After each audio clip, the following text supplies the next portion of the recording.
হযরত জিবরাইল আলাইহিস সালাম বললেন, ইয়া রাসূলুল্লাহ, হাবিবাল্লাহ, এই বাচ্চাটা যখন কাঁদতো আমাকে আল্লাহ পাক পাঠিয়ে দিতে ফাতেমার গলা করে এই বাচ্চা দুটোকে ঘুম পাড়াতা।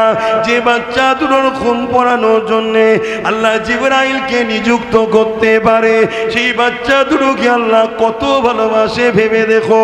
তাহলে যাদের দিলে হাসান হুসাইনের মহব্বত আছে, ওই রাসূলুল্লাহর হাদিস অনুযায়ী ওই দিল জিবরাইল পছন্দ করেছে, যে হাসান হুসাইনের মহব্বতকে রেখে দিয়েছে। এ নওজওয়ানেরা, এ নবী পাকের প্রেমিকেরা, হাসান হুসাইনকে মহব্বত করো, পিয়ার করো। কেন কিয়ামতের কঠিন দিনেতে সবাই যেখানে নফসি নফসি করবে, আমি যেখানে কি হবে কি হবে, আমার কি হবে করবে, এই বিবরণ যখন নবী পাক সাহাবাদিওকে ময়দানে মাশরে শোনাতে ছিল, ওই সময়তে মাওলা আলী শেরে খোদাই মাহফিলে বসেছিলেন। তিনি উঠে দাঁড়িয়ে বলতে লাগলে, ইয়া রাসূলুল্লাহ, হাবিবাল্লাহ, এই কঠিন ময়দানে মাশরে আমাদের কি হবে উপায়? আল্লাহ নবী বলেছিল, ও হযরত আলী, চিন্তা করো না, তুমি আমি হাসান হুসাইন আর আমার কলিজার টুকরি ফাতেমা এই কঠিন দিনেতে আল্লাহ পাকের আরশ আজিমের উপরে জান্নাতি খানা খাবো। তোমার আমার জন্য বিচার হবে, ময়দানে মাশর হবে, আর আলে রাসূলদের জন্য পিকনিক হবে, দিনারা খানা খেতে থাকবে। এই সময় মাওলা আলী বলতে লাগলে, এ যুবকেরা, হযরত মাওলা আলীকে পিয়ার করো, কুরবান করে দাও তিনার কদমে জানমাল। বারেক তিনি জিজ্ঞাসা করেছিলেন এই কথা, এই আমরা উত্তরটা পেয়েছিলাম। আল্লাহ নবীকে জিজ্ঞাসা করেছিলেন, ইয়া রাসূলুল্লাহ, হাবিবাল্লাহ, আপনি ফাতেমা হাসান হুসাইন জান্নাতি খানা খাবো, কিন্তু হুজুর জানতে চায় দুনিয়ায় যারা আমাদেরকে মহব্বত করবে, আমাদেরকে কোনোদিন দেখবে না, কিন্তু আমার বাচ্চা হাসান হুসাইনের কথাই কাঁদবে, হাসান হুসাইনের পক্ষে দাঁড়াবে, আমাদের পক্ষে কথা বলবে, আমাদের পক্ষে দাঁড়াবে, এর জন্য দুনিয়ায় তাদের উপরে অনেক জুলুম হবে, তারপরও তারা আমাদেরকে পিয়ার করবে, মহব্বত করবে। ইয়া রাসূলুল্লাহ, হাবিবাল্লাহ, ওই দিনে তাদের কি হবে? এ যুবকেরা, মন দিয়ে শোনো, দুনিয়া যদি চাও আখিরাতকে ভুলে যাও, আর আখিরাত যদি কামিয়াবি চাও, আরে দুনিয়ায় কষ্ট করো, সহ্য করো, দুনিয়াতে কষ্টে সবর করো, ধৈর্য ধরো, হকের ওপরে একতা হয়ে মজবুত হয়ে থাকো। হযরত মাওলা আলী যখন এই কথা বলেছিলেন, আল্লাহ নবী বলেছিলেন, আলী রে, দুনিয়ায় যারা আমাকে, তোমাকে, ফাতেমাকে, হাসান হুসাইনকে মহব্বত করবে, তারা আমাদের সঙ্গে জান্নাতি খানা খাবে। আরো জোরে বলুন সুবহান। তাই বাপেদের বলে দিয়ে যান, ইমামে হাসান হুসাইনকে মহব্বত করেন, কেননা দাইয়া কলবি সাহাবী বলে একজন সাহাবী ছিলেন। যখনই দরবারে আসতে ইমামে হাসান হুসাইনের জন্য কিছু না কিছু নজরানা নিয়ে আসতে, কোনো এমন দিন যায়নি হাসান হুসাইনের জন্য নজরানা যারা দরবারে এসেছে, সাহাবারা জিজ্ঞাসা করেছে, ভাই কি ব্যাপার, এইভাবে কেন নিয়ে আসে?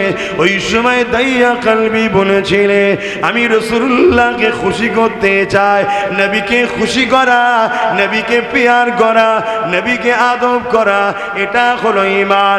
আর রাসূলুল্লাহর প্রেম হলো হাসান ও হুসাইন। হাসান হুসাইনকে খুশি করলে নবী পাক খুশি হয়ে যাবে, নবী আমার উপরে রাজি হয়ে যাবে। এই জন্য আমি হাসান হুসাইনের জন্য নজরানা নিয়ে আসি। এ যুবকের 1 তারিখের কথা, হযরতে জিবরাইল আলাইহিস সালাম আল্লাহ নবীর দরবারে চলে এসেছে আর এমন করে দাইয়া কলবি সাহাবী সূরা ধরে এসেছে কিন্তু জিবরাইল আলাইহিস সালাম এসে যখন বসেছে ইমামে হাসান হুসাইন দুই ছোট ছোট ভাই আগিয়ে গিয়ে দাইয়া কলবি সাহাবী মনে করে জিবরাইল আলাইহিস সালামের দুই কোলে দুই জানুতে দুই ভাই বসে যায় এইভাবে দাইয়া কলবি এলে তার কোলে বসে যেত কিন্তু আজকে দিনে হাসান হুসাইন বসার পরে দীর্ঘক্ষণ কেটে যাচ্ছে দাইয়া কলবি কিছু দিচ্ছে না কারণ এটা তো দাইয়া কলবি নয় এটা তো জিবরাইল আলাইহিস সালাম দাইয়া কলবি সূরা ধরে এসেছে এই জন্য হাসান হুসাইন মুখের দিকে বারবার তাকাতে লেগেছে এই কিছুক্ষণ কেটে যাবার পর ইমামে হাসান হুসাইন উঠে গেল জিবরাইল আলাইহিস সালাম বলতে লাগলে ইয়া রাসূলুল্লাহ হাবিবাল্লাহ হুজুর আমি ঠিক বুঝতে পারলাম না হাসান হুসাইন আমার উপরে যেন একটু বিরক্ত হয়ে গেল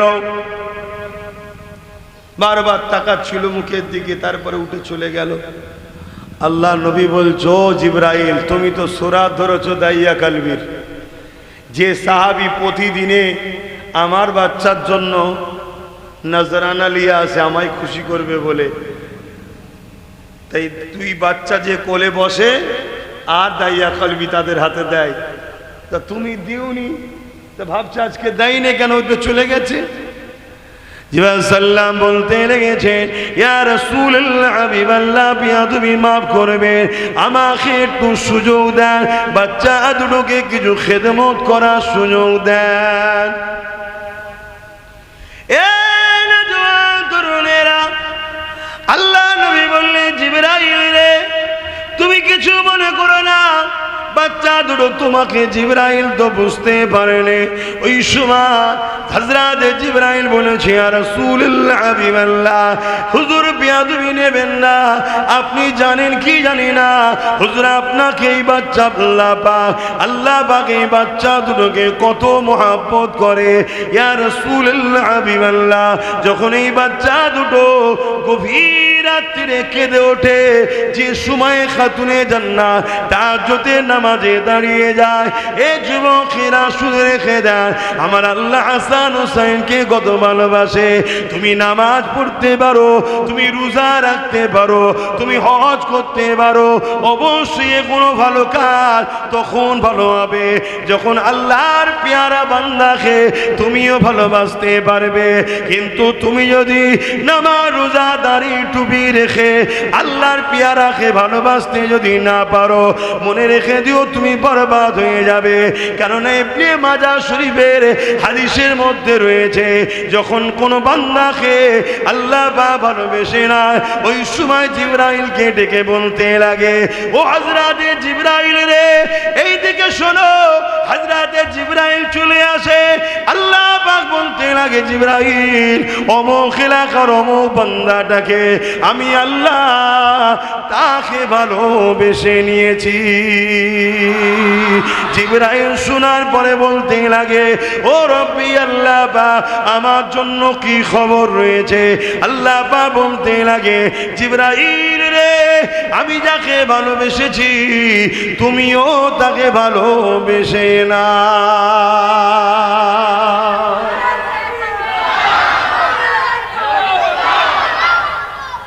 আমরা ভালোবাসা নুকাই আর আল্লাহ প্রকাশ করে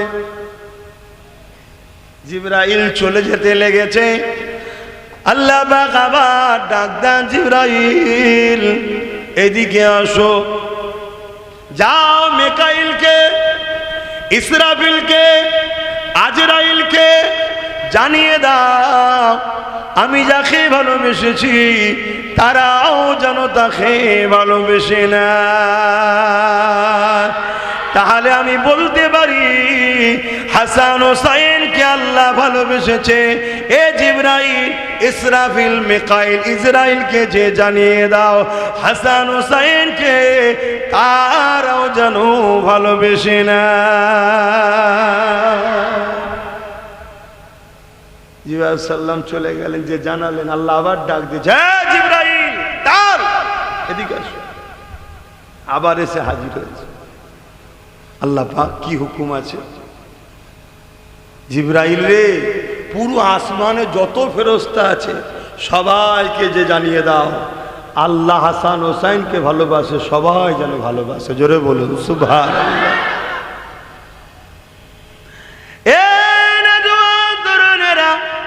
হাদিসের ভাষাটা ঠিক হাসান হোসাইন নয়, হাদিসের ভাষায় আছে আল্লাহর পিয়ারা ওলি বান্দা। হাসান হোসাইন যদি আল্লাহর পিয়ারা ওলি না হয় এই জমিনে, তাহলে আর কে আল্লাহর পিয়ারা ওলি হতে পারে? বুঝছেন তো নাকি? কেন কেউ আলেম থাকলে বা শুনলে বলবে, দেখেছো হুজুরের ছেলে পড়াশোনা জানেনি, কি সব বকছে, দেখেছো? কথা বুঝছেন তো নাকি?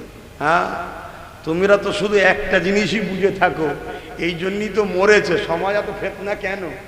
এই জন্যই তো।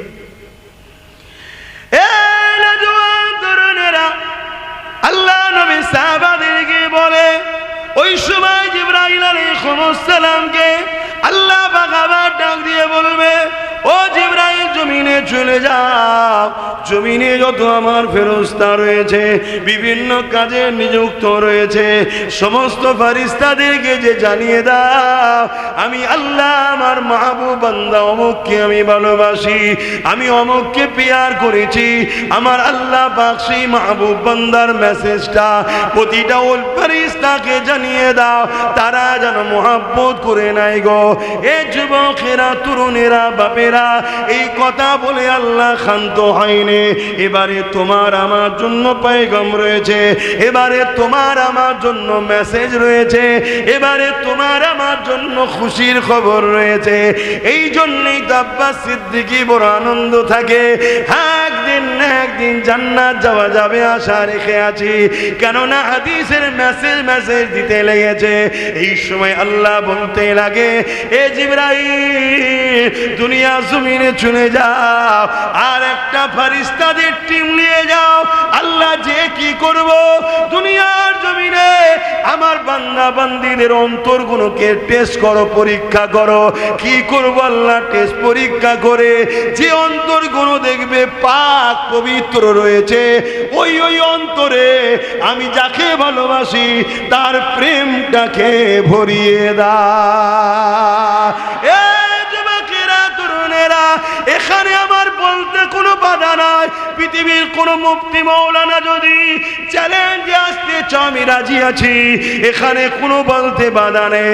হাদিসের কথা অনুযায়ী আল্লাহ পাক যার অন্তরে হাসান হোসেনের প্রেম আছে, জিবরাইলের পরীক্ষাতে ওই অন্তরগুলো পাক ও পবিত্র রয়েছে।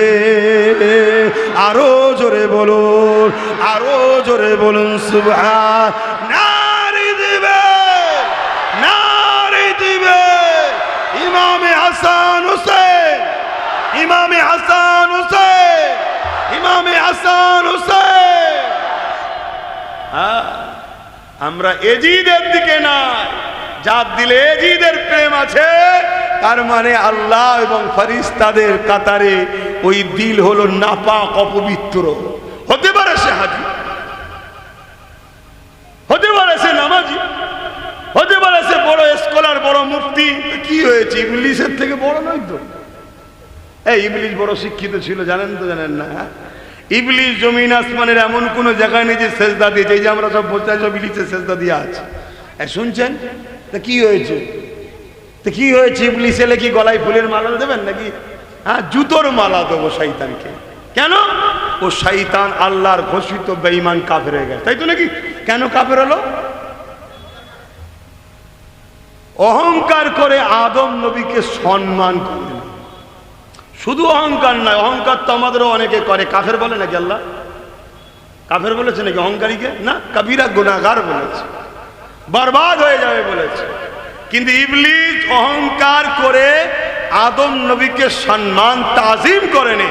তা আদম নবীকে সম্মান তাজিম না করার দরুন যদি 6 লক্ষ বা 7 কোটি বছর ইবাদত বন্দেগী করা, ফেরেশতাদের উস্তাদিগিরি করা, জান্নাতে যখন খুশি যাওয়া আসা, এন্ট্রি হওয়া, এরকম যদি ভিআইপি ছিল, তাকে যদি আল্লাহ বলে বেরো কাফের আমার দরবার থেকে, তাহলে আমাদের স্কলার গুলো যদি ইমাম হোসাইনের বিরুদ্ধে যে এজিদের পক্ষে যায়, এই গুলো কি আল্লাহ কি বলবে? আই জান্নাতে দেবো? কি গো বলবেন তো, কথা বলছেন না? আপনারা কি এজিদদের মৌলানার সাথে সম্পর্ক আছে নাকি? কথা বলছেন না কেন? আসেন আলোচনা দিয়ে ফিরে যায়।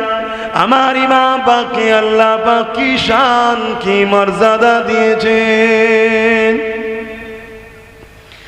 এ নওজওয়ানেরা, ইমামে হাসান হোসেন যখন ছোট ছিলেন, আল্লাহ নবী সাহাবাদেরকে জানিয়ে দিয়েছে, এ আমার সাহাবারা, হাসান হোসেন হলো জান্নাতি যুবকদের সরদার। এ নওজওয়ানেরা, যে কথা বলতেছিলাম, হযরতে জিবরাইল আলাইহিস সালাম বললেন, ইয়া রাসূলুল্লাহ, হাবিবাল্লাহ, এই বাচ্চাটা যখন কাঁদতো, আমাকে আল্লাহ পাঠিয়ে দিতে ফাতেমার গলা করে এই বাচ্চা দুটোকে ঘুম পাড়াতা। যে বাচ্চা দুটোর ঘুম পড়ানোর জন্যে আল্লাহ জিবরাইলকে নিযুক্ত করতে পারে, সেই বাচ্চা দুটোকে আল্লাহ কত ভালোবাসে ভেবে দেখো। তাহলে যাদের দিলে হাসান হোসেনের মহব্বত আছে, ওই রাসূলুল্লাহর হাদিস অনুযায়ী ওই দিল জিবরাইল পছন্দ করেছে, যে হাসান হোসেনের মহব্বতকে রেখে দিয়েছে। এ নওজওয়ানেরা, এ নবী পাকের প্রেমিকেরা, হাসান হোসেনকে মহব্বত করো, পিয়ার করো। কেন? কিয়ামতের কঠিন দিনেতে সবাই যেখানে নফসি নফসি করবে, আমি যেখানে কি হবে কি হবে, আমার কি হবে করবে, এই বিবরণ যখন নবী পাক সাহাবাদিওকে ময়দানে মাশরে শোনাতে ছিল, ওই সময়তে মাওলা আলী শেরে খোদাই মাহফিলে বসেছিলেন। তিনি উঠে দাঁড়িয়ে বলতে লাগলেন, ইয়া রাসূলুল্লাহ, হাবিবাল্লাহ, এই কঠিন ময়দানে মাশরে আমাদের কি হবে উপায়? আল্লাহ নবী বলেছিল, ও হযরতে আলী, চিন্তা করো না, তুমি আমি হাসান হোসেন আর আমার কলিজার টুকরি ফাতেমা এই কঠিন দিনেতে আল্লাহ পাকের আরশ আজিমের উপরে জান্নাতি খানা খাবো। তোমার আমার জন্য বিচার হবে, ময়দানে মাশর হবে, আর আলে রাসূলদের জন্য পিকনিক হবে, তিনারা খানা খেতে থাকবে। এই সময় মাওলা আলী বলতে লাগলে, এ যুবকেরা, হযরতে মাওলা আলীকে পিয়ার করো, কুরবান করে দাও, তিনার কদমে জানমাল। বারেক তিনি জিজ্ঞাসা করেছিলেন এই কথা, এই আমরা উত্তরটা পেয়েছিলাম। আল্লাহ নবীকে জিজ্ঞাসা করেছিলেন, ইয়া রাসূলুল্লাহ, হাবিবাল্লাহ, আপনি ফাতেমা হাসান হোসেন জান্নাতি খানা খাবো, কিন্তু হুজুর জানতে চায়, দুনিয়ায় যারা আমাদেরকে মহব্বত করবে, আমাদেরকে কোনোদিন দেখবে না, কিন্তু আমার বাচ্চা হাসান হোসেনের কথায় কাঁদবে, হাসান হোসেনের পক্ষে দাঁড়াবে, আমাদের পক্ষে কথা বলবে, আমাদের পক্ষে দাঁড়াবে। এর জন্য দুনিয়ায় তাদের উপরে অনেক জুলুম হবে, তারপরও তারা আমাদেরকে পিয়ার করবে, মহব্বত করবে।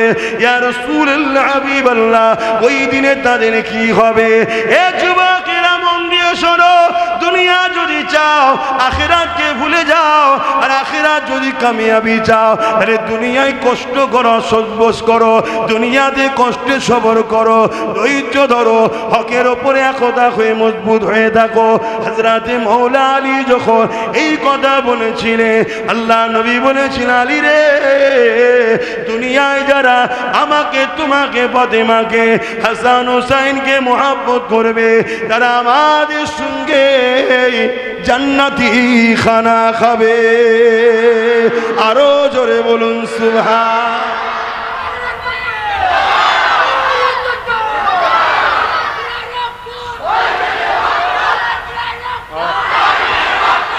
नारे तकबीर, नारे तकबीर। कुरान और सुन्ना, कुरान और सुन्ना, दीन इस्लाम, इमाम हसन हुसैन, नारी देवे। मोहब्बत करो, तादेरके प्यार करो। আমার তোমার বাচ্চাদের একটু আগুলে লেগে গেলে, একটু দরজায় পিষে গেলে কি হয় বলে? মাথা ঠিক থাকে? কথা বলো, মাথায় ঠিক থাকে? কে মা, কে বাপ, কে বিবি, কে বোন হুঁশ থাকে না তখন বাচ্চার খুন থেকে ফেললে? আর ভেবে দেখো নিজের বাচ্চা 6 মাসের আলী আসগার, পিপাসা লেগেছে, স্ত্রী বলছে জান্নাত। এজিদের লোক যত নিষ্ঠুরই হোক, আপনাকে নাই পানি খেতে দেয়নি কেন? আপনি পানি খেলে আপনাকে তো আরো শক্তি বেড়ে যাবে। 3 দিন পানি পাই। অতএব জান না, যদি বাচ্চাটাকে একটু পানি দেয়। শুনছেন? মন দিয়ে শুনবেন, এসব কথাই অন্য ইদিক উদিক হলে আমার ভয় হয়, আলোচনা করতেও ভয় লাগে। ধরা পড়ে যাবেন কিয়ামতের দিনে। এই আমার পিয়ারাদের কথা হচ্ছিল, তোর মন অন্যদিকে ছিল কেন? জবাব দিতে পারবেন না। এই যে সব ওয়াজ করাও মুশকিল, এসব ওয়াজ করাও মুশকিল। ভেবে দেখুন, স্ত্রী ইমাম হাসান হুসেন হুজুরের হাতে তুলে দিয়েছে, জান দিয়ে যান। হয়তো একটু তাদের মনে দয়া হবে, যে বলেন না যে আমি পানি খাবো না রে, বাচ্চাটাকে দে। বাচ্চা এক তোর বিরুদ্ধে কি লড়াই করবে? 6 মাস বয়স, জান দিয়ে যান। ইমামে হোসেন হুজুর নিয়ে গেলেন। দুধ থেকে দেখাচ্ছে, দেখো এই দুধের বাচ্চা 6 মাসের, একটু পানি পান করবে। আমি পান করবো না, এই বাচ্চাটাকে একটু পান করতে দাও। তোমাদের লড়াই আমার সাথে কেন? তোমরা এজিদের পক্ষে, তোমাদের এজিদকে আমি বায়াত নিইনি। বায়াত মানে ভোট। তখন বায়াত ছিল সাপোর্ট করা, এখন ভোট দিয়েই সাপোর্ট হয়। কেন? তোমাদের এজিদ শরাবি, অত্যাচারী, জালিম, বদমাইশ, লুটেরা, গুন্ডা। তাই আমি হোসাইন থেকে সাপোর্ট করতে পারি না। তোমরা আমাকে মারতে এসেছো, আমার বিরুদ্ধে লড়াই, কিন্তু এই দুধের বাচ্চাটাকে একটু পানি পান করতে দাও। 6 মাসের বাচ্চা। দুধ থেকে একটা তীর নিক্ষেপ করে 6 মাসের নবীর আওলাদ, খানদানে রসুল হযরতে হোসাইন হুজুরের রক্তে জিগার 6 মাসের আলী আসগারের এই হুলকুনি থেকে তীর লেগে এই দিক দিয়ে বেরিয়ে গেল। ভাবো, হুজুর দেখছে আমার বাচ্চার খুন, পুরো শরীর দাড়ি খুনে ভরে গেল বাচ্চার লেগে। বলো তো কি কষ্টটা হয়েছিল তখন? তুমি নিজের বাচ্চার একটু লেগে গেলে তুমি কি করো? হ্যাঁ, আর তারা নূর ঘরে, নূরের বাচ্চা, নবীর ঘরের সন্তান, হ্যাঁ, তাদের কি অবস্থাটা হয়েছে? শুধু এই দিনকে বাঁচাতে, আমাকে তোমাকে জান্নাতে নিয়ে যাওয়ার জন্য তারা কুরবানি হয়েছে। আর তুমি আমি ইচ্ছা করে দিনের দুশ্মনকে সাপোর্ট করছি। আমার রাসূল পাক সাল্লাল্লাহু আলাইহি সাল্লামের ওই সাহাবী বড় রুগা, দুর্বল হয়ে দরজার গোড়ায় দাঁড়িয়ে আছে। আল্লাহ নবীর নজর ওই সাহাবীর দিকে গেছে। সাহাবীকে জিজ্ঞেস করছে, সাহাবী রে, তুমি ওখানে দাঁড়িয়ে কাঁদছো কেন? ভেতরে আসো, বলো তোমার সংসারে কি খবর? আর এত শরীর খারাপ হয়ে গেছে কেন? কোনো বিমার হয়েছে নাকি? সাহাবী বলে, ইয়া রাসূলুল্লাহ, হাবিবাল্লাহ, আমার মধ্যে একটা প্রশ্ন জেগেছে, ওই প্রশ্নের উত্তর আমি পাচ্ছি না। ওই উত্তর খোঁজার চিন্তায় চিন্তায় আমি সাহাবী বড় দুর্বল হয়ে গেছে। আল্লাহ নবী বললেন, সাহাবী রে, কি প্রশ্ন তোমার মধ্যে জেগেছে বলো? ইয়া রাসূলুল্লাহ, হাবিবাল্লাহ, আমার মনে হয় সর্বসময় আপনার কদমের কাছে বসে আপনার নূরের মুখরা, নূরের চেহারাখানা, এটা আমার দেখতে ভালো লাগে। ইয়া রাসূলুল্লাহ, হাবিবাল্লাহ, আপনি আমাকে এমন করে ঘরে পাঠিয়ে দেন সংসার করার জন্য, সন্তানের কাছে যাওয়ার জন্য। ইয়া রাসূলুল্লাহ, হাবিবাল্লাহ, আমি সংসারে ফিরে যাই, সন্তানদের সঙ্গে সময় দিই, কাজ কাম করি, কিন্তু আমার অন্তরটা মদিনার নববী শরীফের সঙ্গে লেগে থাকে। আপনার মজলিসে বসবো, আপনার মুখ থেকে থেকে ওয়াজ শুনবো, আপনার চেহারার দিকে তাকিয়ে থাকবো।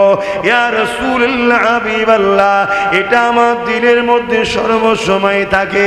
এই সংসারে থাকতে থাকতে জ্বালা যন্ত্রণা যখন আর সহ্য করতে পারি না, ইয়া রাসূলুল্লাহ হাবিবাল্লাহ, আপনার দিদারের জ্বালা আমাকে পাগল করে তোলে। ওই সময় আমি ঘর থেকে বেরিয়ে পড়ে মদিনার নববী শরীফে এসে আপনার চেহারাখানা দেখেনি, সঙ্গে সঙ্গে আমার জীবনের সমস্ত কষ্ট দূর হয়ে যায়। আরো জোরে বলুন সুবহান। ইয়া রাসূলুল্লাহ,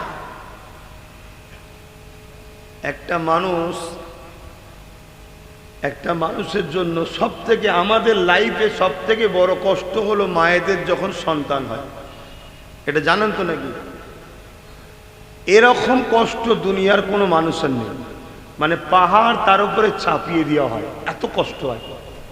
কিন্তু ওই মা যখন এই কষ্টের পরে তার বুকের ওপরে যখন বাচ্চাটাকে দিয়ে দেয়, আর মা যখন বাচ্চাটা দেখে, মায়েরাই বলছে সব কষ্ট। তাহলে একটা মা তার বাচ্চাকে দেখে তার এত কষ্ট ভুলে যায়। আরে হাজারো মা আমার নবীর কদমে কুরবান হয়ে যায়, সেই নবীকে দেখলে সাহাবার সব কষ্ট দূর হয়ে যেত। জোরে বলুন।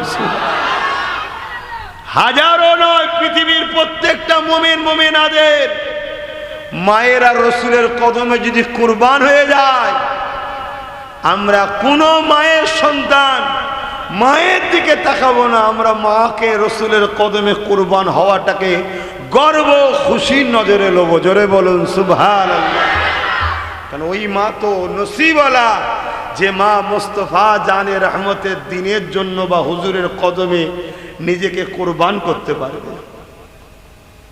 তো ভাইরা আমার, আল্লাহ নবী সাহাবী বলছেন, হুজুর আপনাকে দেখার পর আমার সমস্ত কষ্ট দূর হয়ে যায়। আল্লাহ নবী বললেন, ঠিক আছে, তুমি সংসার করবে, কখনো কখনো আসবে, আবার চলে যাবে, তেতে এত অসুবিধে কি আছে? প্রশ্ন এটা ছিল, মিটে গেল। সাহাবী বলছে, হুজুর প্রশ্ন এটা নয়, আমার প্রশ্ন হলো এটাই। ইয়া রাসূলুল্লাহ হাবিবাল্লাহ, আপনি হলেন সকল নবীদের নবী। আল্লাহ পাক যদি আপনার গোলামির ফলে যদি আমাকে জান্নাত দেন, কিন্তু আপনি যে জান্নাতে যাবেন ওই জান্নাত তো আমি পাবো না। কেন? আপনি নবীদের নবী, সকল কায়নাতের শ্রেষ্ঠ আপনি। ইয়া রাসূলুল্লাহ হাবিবাল্লাহ, আপনার জন্যই তো সব কিছু বানিয়েছে। ওই দিনে আমি জান্নাতে যদি আপনার দয়াতে যাই, ইয়া রাসূলুল্লাহ হাবিবাল্লাহ, আপনাকে দেখতে পাবো না, তাহলে ওই জায়গাতে আমি সাবি কি করে সহ্য করব? আপনার দিদারে যখন বাসনা হবে, ইয়া রাসূলুল্লাহ হাবিবাল্লাহ, আপনাকে তো দেখতে পাবো না, আপনার জান্নাতের মাকাম অনেক উঁচুতে হবে। হে যুবকেরা, তরুণেরা, আল্লাহ পাক কোরআনে আয়াত নাজিল করে দিলে, আতিউল্লাহ ওয়া আতিউর রাসূল ওয়া কাফা বিল্লাহি আলিমা। এ দুনিয়া মানুষেরা শুনে রেখে দাও, যে যাকে দুনিয়া জমিনে মোহাব্বত করবে, আল্লাহ ও রাসূলের ইতিআত করে প্যার করবে, আমার আল্লাহ পাক তাকে তার সঙ্গে জান্নাত দিয়ে দেবে। নবী আমার বুখারী হাদিসের মধ্যেও জানিয়েছে, আল মারউ মা মান আহাব্বা, দুনিয়ায় যে যাকে মোহাব্বত করবে সে তার সঙ্গে জান্নাতে থাকবে। এ সাহাবীরে, চিন্তা করো না, তুমি আমার সাথে আল্লাহর জান্নাতেই থাকিবে।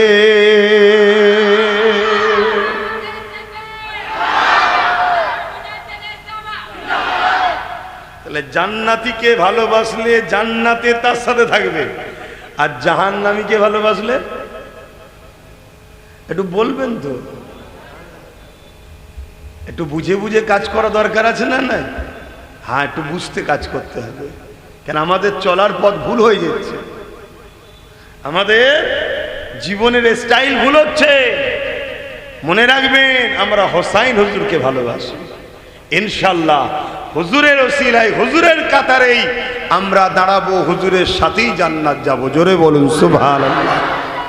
এটা তো হুজুরের রাসূলের হাদিস। কিন্তু হোসাইনিকে ভালোবাসি বললে শুধু মুখে তো হবে না।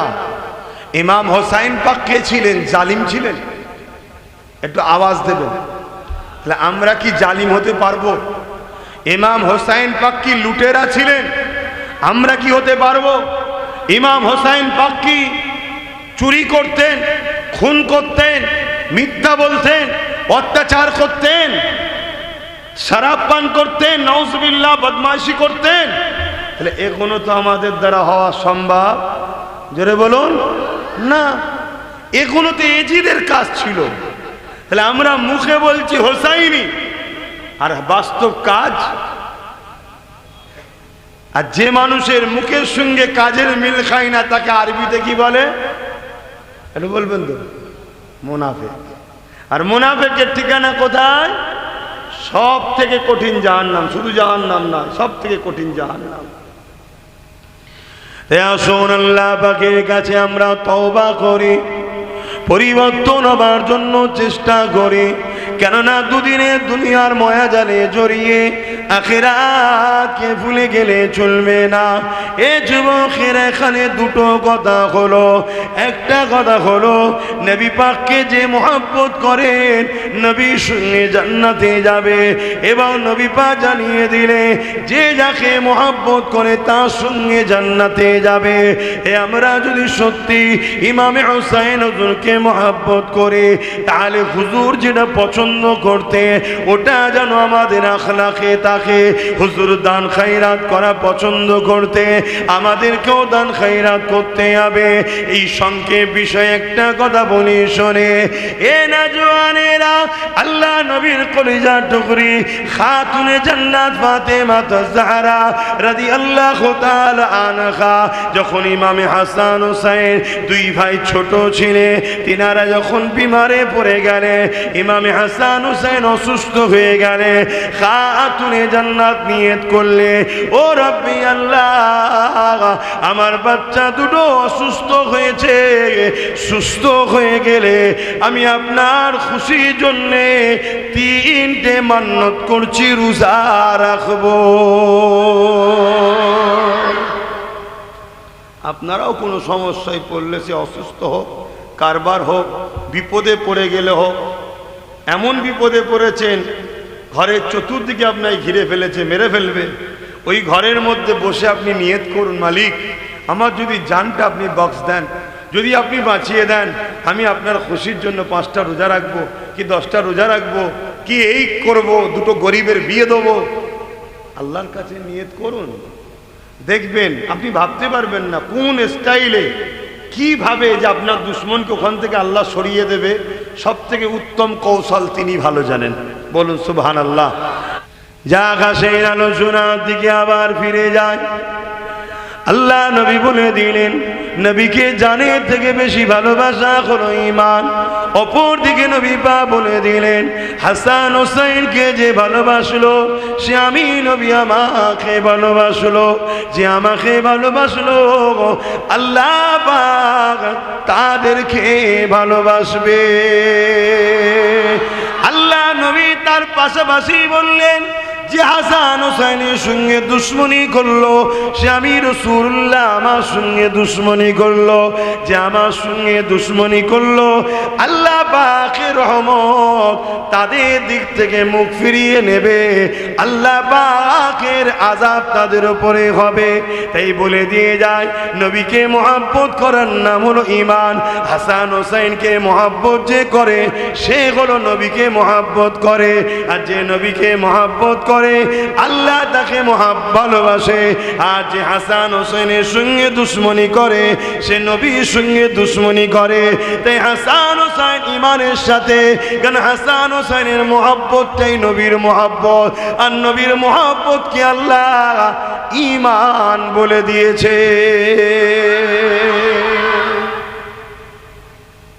আজ আমাদের সমাজে একদল মুনাফিক বেরিয়েছে, মুখে দাড়ি, মাথায় টুপি, টিভিতে বক্তব্য দেয়, রেডিওয় ওয়াজ করে, বড় বড় সব স্কলার, বড় বড় স্কলার, কিন্তু বিদেশি টাকা নিয়ে বড় বড় শয়তান তৈরি হয়েছে। কি করে?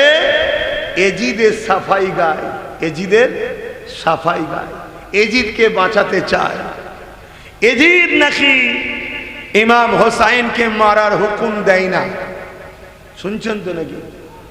এজিদ নাকি বলেছিল সিমারকে, মারওয়ানকে, যে হোসাইনকে ধরে আনো।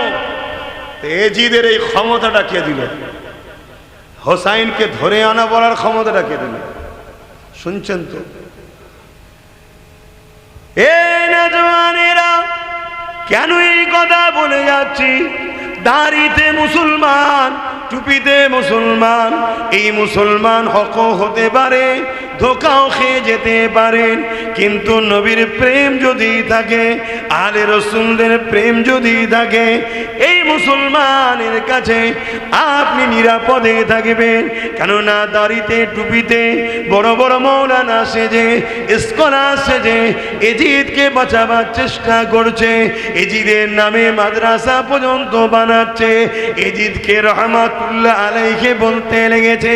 অথচ আহলে সুন্নাত ওয়াল জামাত যারা ইমামে হুসাইনকে ভালোবাসে, তাদের নজরে এজিদের ওপরে আল্লাহ লানত।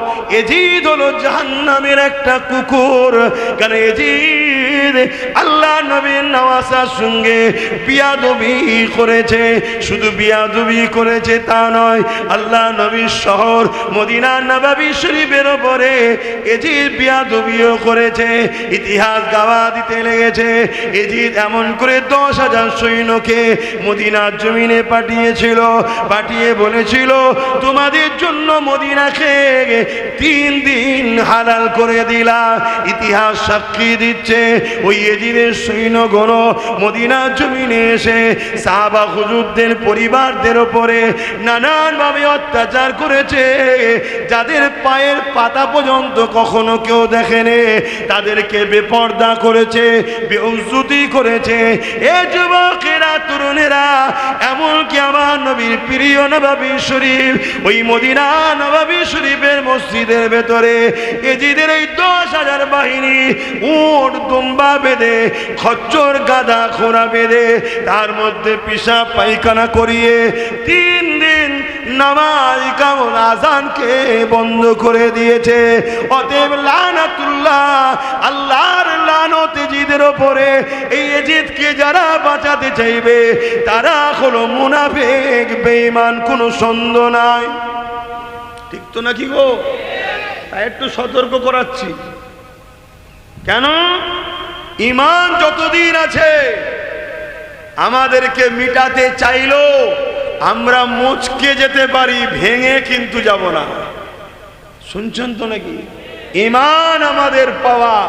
তা তোমার উচিত হবে উলামাদের মধ্যে থেকে খেয়াল করা কোন উলামা তোমাকে নবীর সাথে জুড়তে চাইছে, আহলে রসুলদের সাথে জুড়তে চাইছে, তাকে তুমি মজবুত করে ধরো। শুনছেন তো নাকি? নামাজে টানছে, ভালো কাজ, ওর মধ্যে নিয়ত খারাপও থাকতে পারে। রোজায় টানছে, ভালো কাজ, কিন্তু গড়বড়ও থাকতে পারে। কোরআন পড়ার দিকে টানছে, ভালো কাজ, কিন্তু গড়বড়ও থাকতে পারে। কিন্তু যে আপনাকে রাসূলুল্লাহর দিকে ডাকবে, আর কোরআনটা হলো মুহাম্মদ রাসূলের লাইফ স্টাইল, অতএব নবীকে যে চিনেছে সে কিন্তু হাকিকতে কোরআন জেনেছে। জোরে বলুন সুবহানাল্লাহ। মনে রাখবেন, সে কিন্তু আপনাকে সলিড দিকে টানলো। কথা মাথায় ঢুকছে তো না? ভুল বুঝালেন। আবার বলবেন কোরআনের দিকে ডাকলে ভুল কি করে হয়? তাহলে একটু শোনা দরকার তো নাকি? হ্যাঁ, এই পৃথিবীতে একটা দল রয়েছে যাদের নাম হলো খারিজি। নাম শুনেছেন কি জানি না, তাদেরও মুখে দাঁড়িয়ে আছে, মাথায় টুপি রয়েছে, তারাও নামাজ পড়ে, রোজা রাখে, তারাও কোরআন পড়ে, তারাও দ্বীনি জ্ঞান রয়েছে। কিন্তু তারা শুরু হয়েছিল হযরতে শেরে খোদা মাওলা আলীর সময়েতে। তারা কি করেছিল? মানুষের দৌড়ে দৌড়ে দৌড়ে দৌড়ে গিয়ে কোরআন দেখিয়েছিল, কোরআন দেখো, কোরআন দেখো, কোরআন মানো, আলীর কথা মেনো না। এ দুনিয়ার মানুষেরা সাধারণ সাধারণ মানুষকে বোঝাতে লাগলো তোমরা কোরআন মানবে না আলী মানবে, কোরআন তো আল্লাহর কথা, আলী তো আল্লাহর বান্দা। সাধারণ মানুষ বিভ্রান্তির মধ্যে পড়ে গেল, হ্যাঁ আল্লাহর কথা তো মানতেই হবে। তাই তারা খারিজিদের পাল্লায় পড়ে একটা নতুন দল তৈরি হয়ে গেল। ওই দলের লোকেরা একদিন ইমাম হোসাইন করে মৌলা আলীর সাথে লড়াই পর্যন্ত করেছিল। আর একদিন কুফার জামে মসজিদে ইমামে হযরতে মৌলা আলী হুজুর নামাজ পড়াতে ছিলে, তারাও নামাজের কাতারে দাঁড়িয়েছিল, কিন্তু তারা মৌলা আলীকে শহীদ করে দিয়েছিল। যে আলী সম্বন্ধে আল্লাহ নবী জানিয়ে দিয়েছে, এ দুনিয়ার মানুষেরা আমি নবী হলাম ইলমের শহর, আলী হলো এই শহরের দরজা। অর্থাৎ আমার কাছে আসতে গেলে আলীর মাধ্যম দিয়ে আসতে হবে। মৌলা আলীকে বাদ দিয়ে রাসূলুল্লাহকে পাওয়া যাবে না, নবী বলে দিয়েছে। তারা সমাজকে গোমরাহ করেছে কোরআন কোরআন কোরআন দেখিয়ে। এই শুনছেন তো? তাহলে আজকেও তোমাকে ধোঁকা দিতে পারে না, পারে না? তাহলে কি আমি কোরআনের বিরুদ্ধে নাকি? না, আমি তো কোরআনের পক্ষে, কিন্তু কোরআনটা মানবো মৌলা আলীর থেকে মানবো, খারিজিদের থেকে নয়। জোরে বলুন সুবহানাল্লাহ। বক্তব্যটা এইটা। তাহলে আমি দেখব যে আমাকে নবীর সঙ্গে জুড়তে চাইছে, আমি তার সাথে থাকবো। কত বড় দাড়ি, কত বড় পাগড়ি, তাহাজ্জুদ পড়ে, হজ প্রতি বছর করে, সব ঠিক আছে, কিন্তু হুজুরের কথা বেশি বলে না, হুজুরের সঙ্গে জুড়তে চাই না, হুজুরের মোহাব্বত আদবের তালিম আমাদেরকে দেয় না, হুজুরের প্রেমের কথা বলে না, হাসান হোসাইন হুজুরের কথা বলে না, আহলে বায়াতদের কথা বলে না, খাতুনে জান্নাতের কথা বলে না, মৌলা আলীর কথা বলে না। জানতে হবে এ ডাল মে কুছ কালা হ্যায়। শুনছেন তো নাকি? আপনারা আম মানুষের চেয়ে বেশি কি আপনাদের বুঝাতে পারি? আমাদের কাছে এলে না, আমাদের ধরার আরো অনেক কিছু আমাদের কাছে স্ট্যাটিস্কোপ আছে, অনেক কিছু দিক দিয়ে পরীক্ষা করা যায়, কিন্তু আপনারা আম মানুষ পরীক্ষা করবেন কি করে? আপনাদের পরীক্ষা একটাই, কি? অরিজিনাল সোনা চিনতে গেলে কোষ্টি পাথর দরকার, তাই তো নাকি? সোনা চিনতে গেলে কি করতে হবে? কোষ্টি পাথর দরকার। তো অরিজিনাল মোমেন মুসলমান আলেম উলামা চিনতে গেলে মোহাম্মদ রসুল তার মধ্যে কোন জায়গায় আছে দেখতে হবে। যদি সবার উপরে নবীর প্রেম আদব থাকে, জানতে হবে পারফেক্ট। জোরে বলুন সুবহানাল্লাহ।